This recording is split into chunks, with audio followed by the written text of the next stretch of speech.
Yo, what is good, everybody? It is your boy Golden Falls, Golden What If, whatever you want to call me, and I am back. This is the finale of What If Isagi was Noel Noa's son. As always, if you enjoy, show some love, leave a like, leave a sub, leave a comment down below, all that good stuff. And I'm not going to waste that much more of your time, and I want to get into the finale right now. Let's get it. Isagi, Rin, and Nagi are waiting in the waiting room, waiting for a team of 3 to eventually enter. And the first team of 3 that would enter and challenge them would be Bachira, Kunigami, and Chiguri. Because at the end of the day, they saw that Isagi left without him, and they want to challenge him as soon as possible.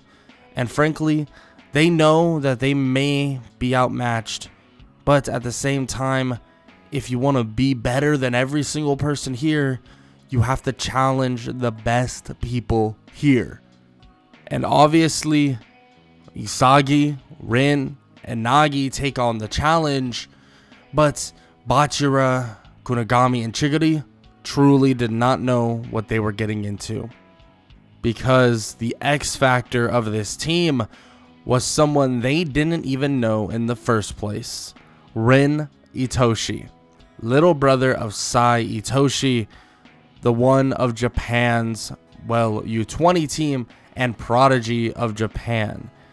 Now, Isagi knew who Rin was, knew what he was capable of, but the other 3 did not. And Rin would show out exactly why he's number 1. Isagi and Rin would show why they are an insane tandem, and it's only because of the way they see the field. With an addition of the firepower of Nagi, it feels as if they created an unstoppable force and an unstoppable team. Isagi would score goals from ranges ungodly of the field, even past the halfway point, and Rin would even be kind of impressed by this himself. But Rin would show out as well, reading everything on the field, guarding and covering and scoring in places that nobody would have thought possible. The only goal that Bachira's team would get would be from Bachira himself. Bachira would take it upon himself to utilize his dribbling to try and get through, and eventually he would, scoring a goal. But their team would be so far behind that it felt as if there was no chance. And quickly, Rin would set up Isagi for another quick look at the goal, but one tap pass to Nagi and the goal would be his, scoring once again, and the game would be brought to an end 5-1. And frankly, Bachira's team would be completely just taken back by this, completely distraught. Kunigami and Chiguri feel as if they weren't able to do much at all, if not anything, but Bachira would stand there in complete disbelief, but at the same time would smile, thinking that there are 2 monsters in front of him. They're absolutely insane. That he wants to play with both of them at the same time. It's probably so much fun. In which, I mean, he would get his wish because Rin and Isagi would decide to choose Bachira, and Nagi would be curious what happened to Reo, and if Reo is still in the waiting room or something. In which the Bachira's former team would say that they think that Reo's still in the waiting room, actually kind of looking for him. He must have left super quick, so Reo never got to see him. In which Nagi feels a bit guilty about, because he got too excited at seeing what was happening and got too excited at joining Isagi that he left Reo. But still, I mean, he can't really do much about it now. He's already made the decision, and he wants to grow with these two monsters, and also this now Bachira. The 4 of them would head off, and frankly, they would have a while just kind of on their own. Nobody would actually finish for a little bit, so they got some time to wait. In which they kind of just work together, work out, train, and so on. And even Rin and also Isagi would kind of speak.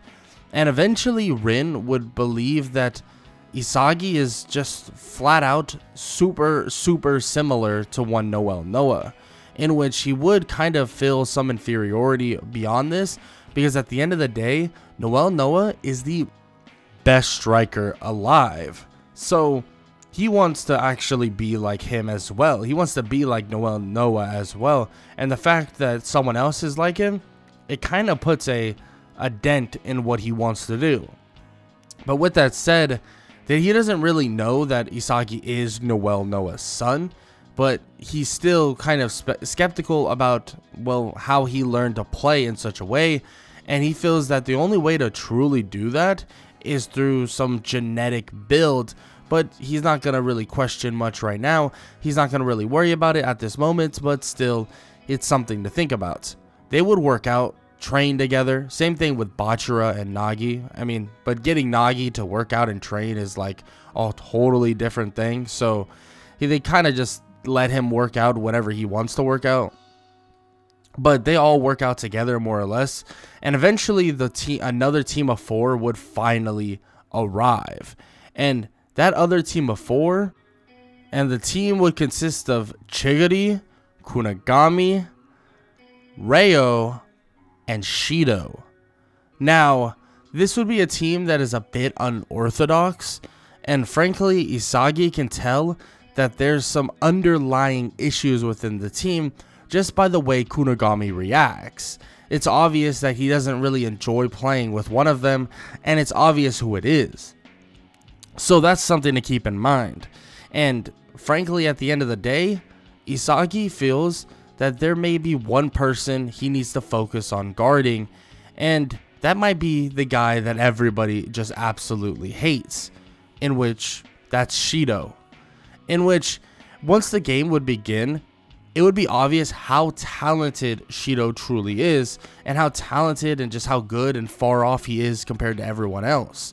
It's just his ability to have his back toward the net and more or less score from any range inside the box or anywhere inside the box is absolutely unbecoming of any striker, especially because Isagi has never seen something like this. But at the end of the day, Isagi uses his big build, his ability to kind of muscle people away, to kind of contest Shido as much as possible.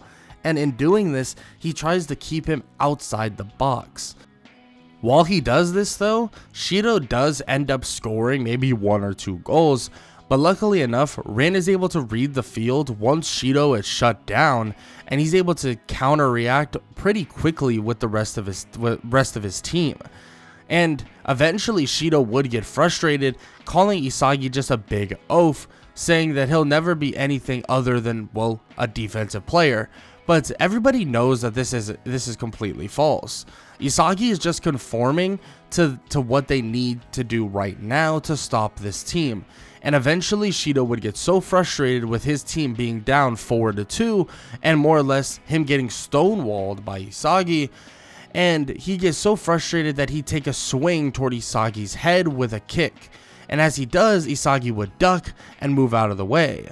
Shido would then follow it up with another kick to his head, but luckily enough, someone else is there to push him to the side, so the kick actually misses this time, just without even Isagi dodging. And, well, Shido would eventually get a red card, and he would get kicked out of the game just like that, in which Isagi would shake his head, saying that he just sabotaged his team's chances of even trying to win, and that he really needs to get his head leveled, and there's no reason for him to act in such a way. And why would he? I mean, he's going to throw away his chances at becoming the best striker in the world in a snap of a finger. In which Isagi would kind of scoff toward Shido, just shaking his head, as Shido's team would eventually lose. In which Isagi, talent-wise, would normally just pick Shido. I mean, come on, he's super talented and just, at the end of the day, extremely good.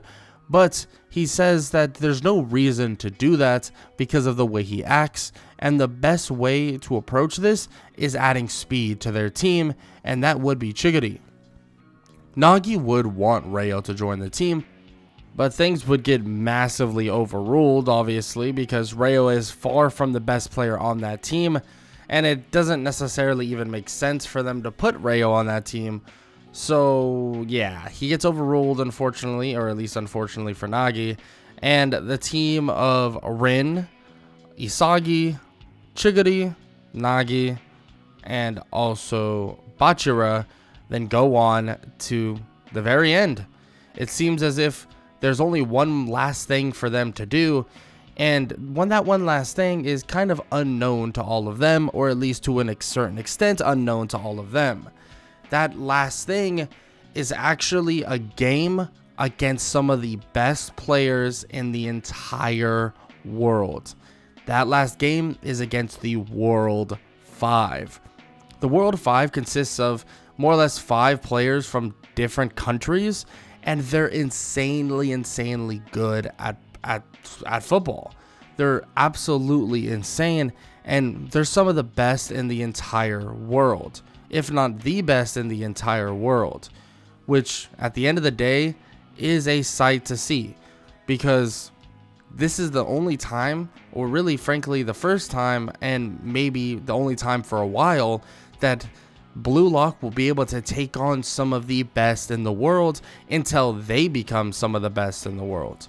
So Isagi's team, that consists of Rin, Bachira, Nagi, and obviously Chiguri, would take on the World 5.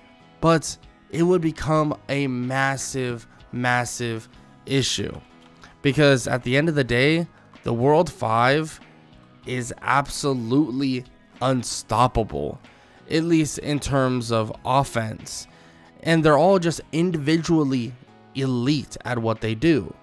But at the end of the day, Isagi would find a goal early, and same thing with Rin, but eventually it would all lead to all of them kind of just showing how many levels above they currently are. Isagi though is actually able to keep up with one of them. He's able to guard one of them pretty well, but that doesn't mean anything when all of them individually are so insane to the point that straight up it doesn't matter at the end of the day. That they're that all of them individually are so insanely strong and lethal that they're going to win no matter what. So yeah, they might score 2 goals, but eventually the World 5 would win 5-2, and they would just show flat out how dominant they truly are, and how many levels above they are, and how many levels the Blue Lock's best strikers need to climb before getting to that point of more or less high level, in which after the game is all said and done, they would all head out and await for everybody else to finish the second selection. But during this time, they would all continue to train, get ready, and just try to get better in general, because at the end of the day, there's a new motivation for all of them, for Isagi, for Nagi, for Rin, for all of them, because they see that the World 5 is so much better than them, to the point that they know they need to get so much better themselves. Isagi's goal is to play against people and beat people like his father, like Noel Noa. So the fact is that even though he was able to keep up relatively decently, he can't do it on his own. So he needs to be able to get better, get other people better, and he needs to be able to take on whoever comes at them, and whenever they face them. He needs to be able to take them on without a sweat. He needs to be able to play them like equals, or as if he was better than all of them. These are the things Isagi is thinking about, and every bit of training, every bit of work regimen he goes through is all directed toward that idea, all directed toward the idea that he needs to be better than the World 5, and that he needs to level up as much as possible. Eventually though, everybody else from the second selection would finally arrive, and everybody else would finally, well, pass to the next selection. Ego would then appear on the screen as everybody approaches, and he would tell them all exactly what's going to occur next, and more specifically, what's going to happen next. They have a match with the U20 team of Japan, and they're going to have to take on some of the best players in Japan, in which, well, it includes the prodigy of Japan, Sai Itoshi, the older brother of Ren Itoshi, in which everybody is kind of taken back by this, but Isagi isn't at all, and Rin is just amped up to destroy his brother, in which Ego would explain exactly what's going to happen next and exactly what they're going to be doing, and tell them all that they may be all unpolished gems, but their next step forward is something of legend, and that their goal now is to take down Japan's U20 team and show them exactly what they're made of. And he then tells them all that he wishes them good luck and that they'll be speaking very soon, and they'll be approaching the perfect time for them to show their skills very, very soon.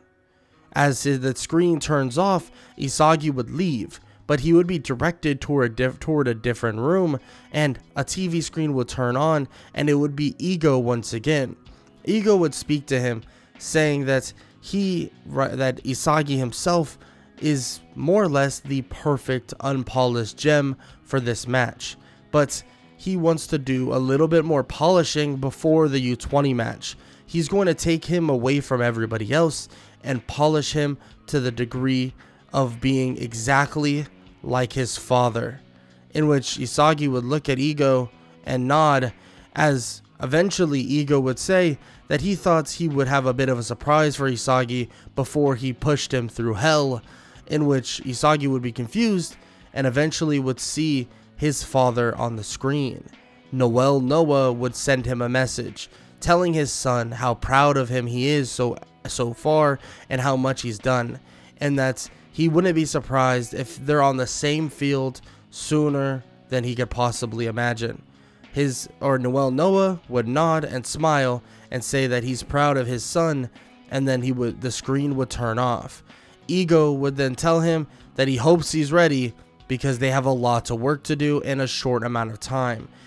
Ego says that he's going to create him into a striker even better than Noel Noa, because at the end of the day, it seems that Isagi has potential to be far greater than his father.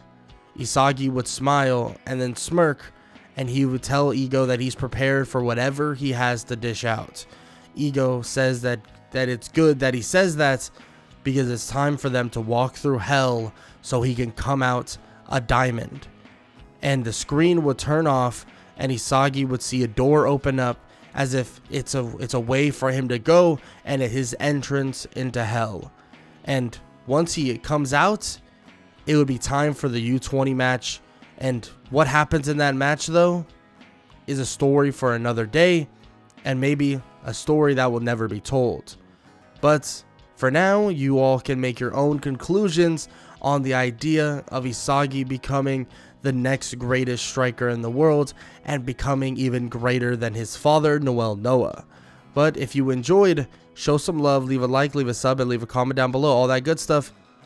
And yeah, that's all I really got to say. I will tell y'all just straight up that I might come back to these series and go into the U20 match once that gets animated. But as most of y'all know, I am like an anime channel. I don't really do manga stuff. But if there's enough like want for it, maybe I'll do it. But I just don't do that. So yeah, nonetheless though, like I said, hope y'all enjoyed, and I hope all y'all have an amazing day. Later.